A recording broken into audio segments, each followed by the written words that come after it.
The mass shooting at the Washington Navy Yard 2 weeks ago that resulted in the deaths of 13 people, including the gunman, was the 23rd such incident in the past 7 years. It's becoming harder and harder to ignore the fact that the majority of the people pulling the triggers have turned out to be severely mentally ill, not in control of their faculties, and not receiving treatment. In the words of one of the country's top psychiatrists, these were preventable tragedies, symptoms of a failed mental health system that's prohibited from intervening until a judge determines that someone presents an imminent danger to themselves or others. The consequence is a society that's neglected millions of seriously ill people hidden in plain sight on the streets of our cities or locked away in our prisons and jails. The story will continue in a moment.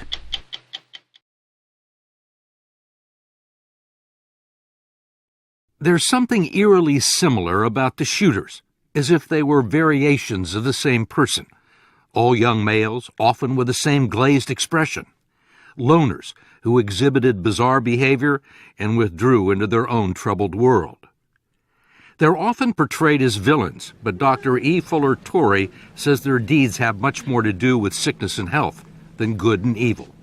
Every person I've taken care of, and I've taken care of several hundred of these people, had a very good reason for doing what looked to be crazy behavior. But in their mind, it wasn't crazy behavior. It was in response to something that was very logical, that their voices were telling them, or that their delusions were telling them. Dr. Torrey is one of the most famous psychiatrists in the country, an expert on severe mental illness and a staunch critic of the way the country deals with it. How much of these terrible incidents that we've had, these mass shootings, is traceable to deficiencies in the mental health care system? Well, they're directly related. About half of these mass killings are being done by people with severe mental illness, mostly schizophrenia. And if they were being treated, they would have been preventable. For example, 5 weeks before the shooting at the Washington Navy Yard, the gunman, Aaron Alexis, told police that he was hearing voices and being bombarded by strangers with a microwave machine. If he'd been transported to a psych ward, the shootings might never have happened. In 2007, Virginia Tech student Sung-Hui Cho was behaving so irrationally that a court ordered him to seek mental health care. The order was never carried out. Cho killed himself and 32 others. And before James Holmes dressed up as the Joker and shot 70 people in a movie theater, campus police at the University of Colorado had been warned that he was potentially violent. Holmes had been a brilliant graduate student there, studying the inner workings of the brain, until something suddenly went wrong with his. Dr. Jeffrey Lieberman, who is president of the American Psychiatric Association, says it's not that unusual. You can be the most popular student, you can be the valedictorian of your class, and if you develop schizophrenia, it will change the functioning of your brain and change the nature of your behavior. You could be completely normal at age 20, perhaps a good student or a gifted student and a solid citizen, and at 21 or 22, be psychotic. Absolutely. Dr. Lieberman, who runs the psychiatry department at Columbia University's medical school, says that schizophrenia has a genetic component and tends to run in families, affecting the way the circuits in the brain develop. You can see the structural abnormalities in a brain scan.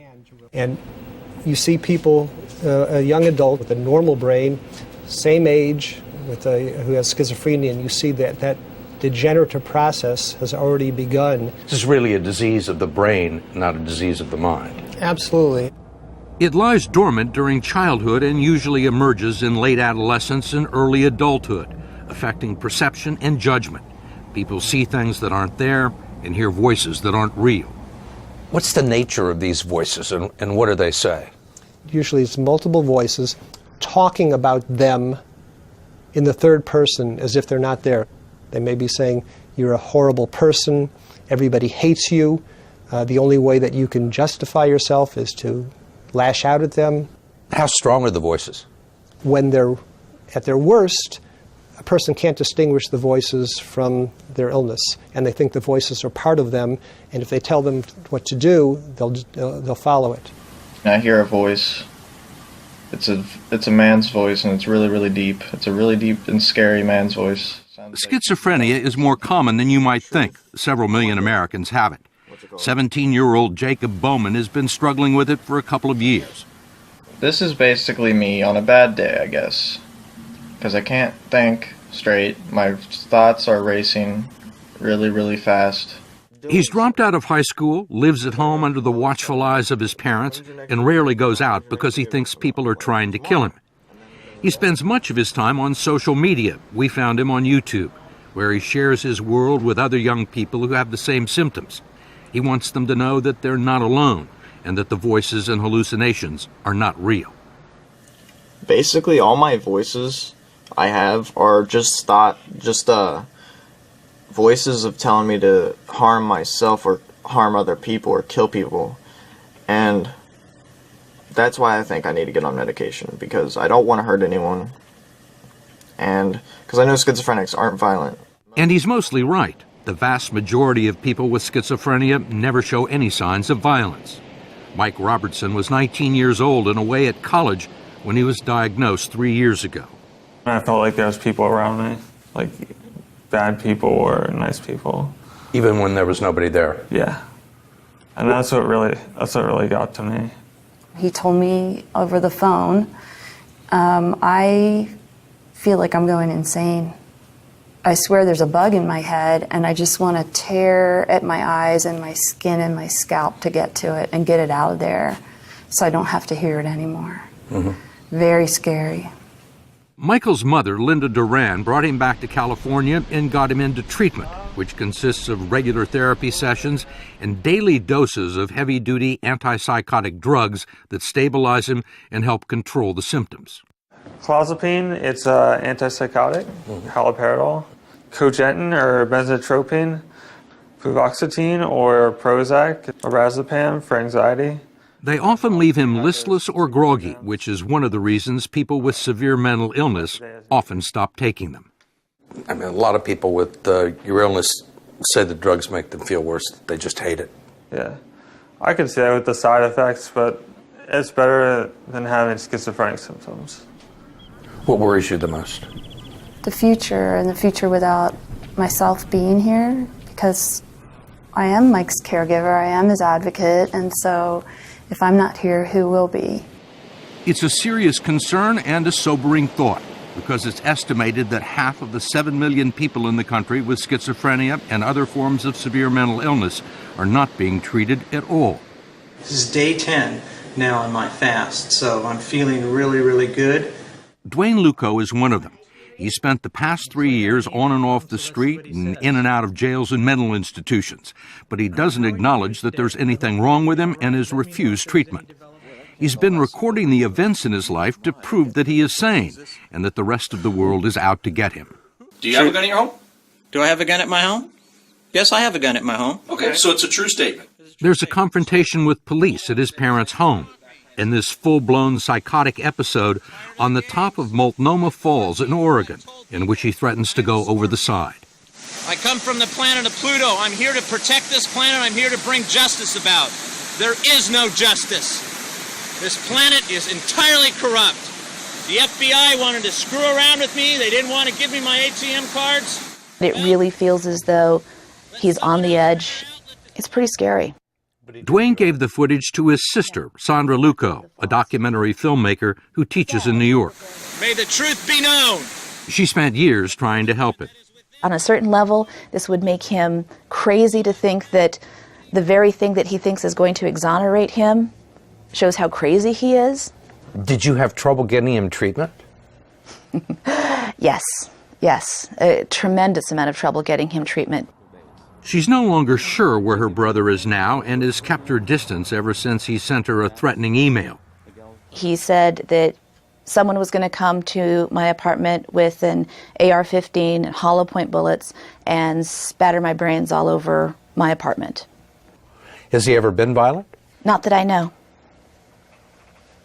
But you think it's possible? Sure.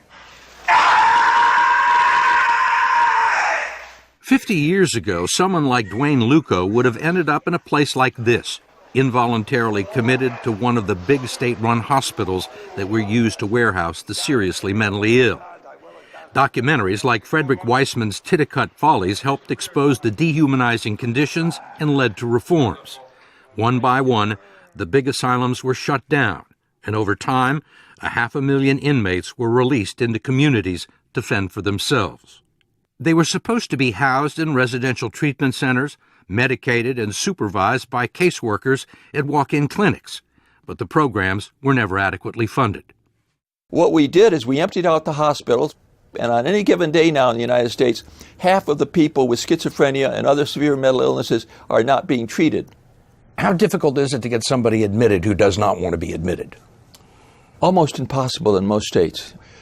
The laws will read you have to be a danger to yourself or others in some states, and judges may interpret this very, very strictly. You know, we kiddingly say you have to be either trying to kill your psychiatrist or trying to kill yourself in front of your psychiatrist to be able to get hospitalized. If these people aren't receiving medical attention, where are they ending up? Many of them end up homeless. Many of them end up in jails and prisons now. So this is a huge problem. Our jails and prisons are our main place now where you find mentally ill people. In fact, by some measures, the largest mental institution in the United States is the Cook County Jail in Chicago. It houses the largest number of mentally ill people in the country. This is a population that people don't care about, and so as a result of that, there are not the resources out there to care for them. Cook County Sheriff Tom Dart is in charge of the jail, and he is not very happy about the situation. I've got probably 2,500, 2,800 people with mental illness in my jail today. And you look at their backgrounds, they've been in here 50, 60, 100. We have some people who have been in here 400 times. What kind of offenses? Oh my God, retail theft is a norm, and usually it's because they're stealing something either to feed themselves, or frankly they're stealing something because they just wanted it that second. Loads of cases of criminal trespass to land. What's that? They're breaking in someplace to sleep. You're saying the prisons and the jails are the new asylums? They're absolutely. There is no person that could argue otherwise that the jails and prisons are the new insane asylums. That's what we are. Sheriff Dart has told guards and employees to videotape incidents so that he can show people what actually goes on here. The videos we've shown people are to show them what happens when we take people who are mentally ill and we cram them into the criminal justice system where they're not supposed to be. And the irony is so deep that you have a society that finds it wrong to have people warehoused in state mental institutions, but those very same people were okay if we warehouse them in a jail. You've got to be kidding me. Were you ever diagnosed with depression or bipolar disorder? Yeah, a long time ago. Every day, Ellie Montgomery, one of 5 social workers here, goes over the list of new inmates with mental illness. We have 1, 2, 3, 4, 5, 6, 7, 8, 9, 10, 11, 12, 13, 14, 15, 15 with a severe mental illness. Just this morning? Yeah, just this morning. Severely mentally ill, not like a little bit of depression. Most of them will be here for several days to several months, then released back onto the street with a packet of pills and no plan. Sheriff Dart says it's become a huge public safety issue. It's been an epidemic of mass shootings, a lot of them by people with serious mental health problems. Do you think there's a connection? Yes, I do think there are connections here because people, some are getting treated, other ones aren't getting treated. People are falling through the cracks all the time. And so to think that that won't then boil up at some point and end up in a tragedy, that's just naive. That's just naive. We have a grand experiment, what happens when you don't treat people. But then you're going to have to accept 10% of homicides being killed by untreated mentally ill people. You're going to have to accept Tucson and Aurora. You're going to have to accept Cho at Virginia Tech. These are the consequences when we allow people who need to be treated to go untreated. And if you're willing to do that, then that's fine, but I'm not willing to do that.